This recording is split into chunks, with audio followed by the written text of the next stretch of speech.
Hi, everybody. Find myself today in Des Moines, Iowa, with my very good friend Andrew Lietzow, and we go back quite a few years. I know I published him the first time 10 years ago, Andrew, and I knew you then, so maybe we go back 12 or 13 years. And I'm very happy to be with this guy. We kind of bring out the best in one another if we don't talk politics. Yeah, that's true. Anyway, Andrew has read my book, Only Broken Seeds Grow, and you have a copy of it with you today. Yes, sir. There we go. And Book. yeah, and it's available at Barnes & Noble and Amazon. It's available all over. And you just look it up and it'll pop out at you, and you can buy it or have it sent to you, or you could walk in certain places and pick it up in person. But I've always talked too much, so right now I'm going to shift it all over here to Andrew and just ask him a couple of general questions. What was your, just in a very simple way, what's your general impression of the book, Andrew? Well, I've spent nearly a lifetime reading self-development books, and it's near and dear to my heart to be able to have a friend who's actually been successful in his life that didn't start out even with maybe a glimmer of hope of being successful. And so when you have someone that's written a book that becomes a potential great book for somebody that really needs to get in touch with the why do you want to succeed, and to be, maybe you have a belief that you can't succeed because there's too many obstacles.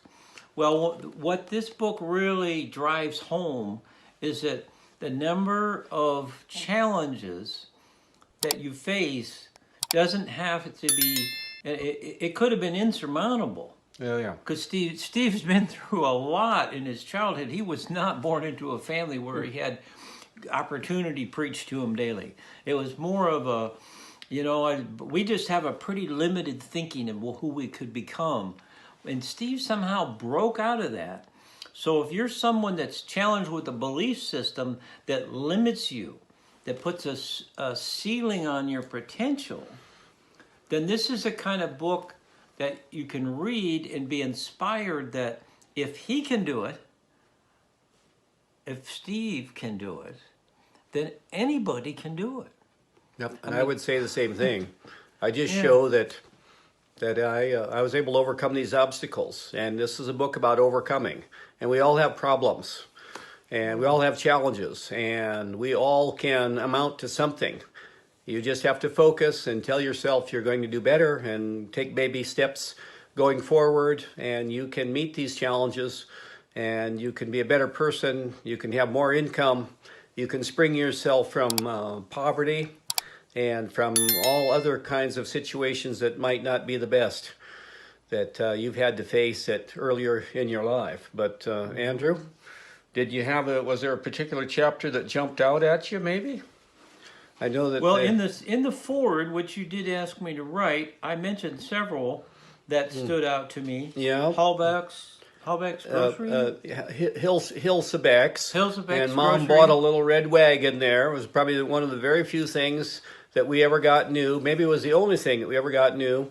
It was a layaway, a story about a layaway, and she had to pay 25 or 50 cents a month. And I remember Mrs. Hilsabeck calling, saying, Mrs. Ames, you're beyond your 4 months or 6 months. We don't have space here. You need to come and pay this off.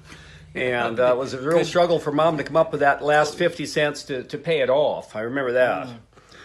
Well, and you talked about when you were in the neighborhood. There there was a woman that had a hen that got trapped into a thorny bush. Yeah, Mrs. Carter at Carter's Produce in Union, Iowa, where I grew up.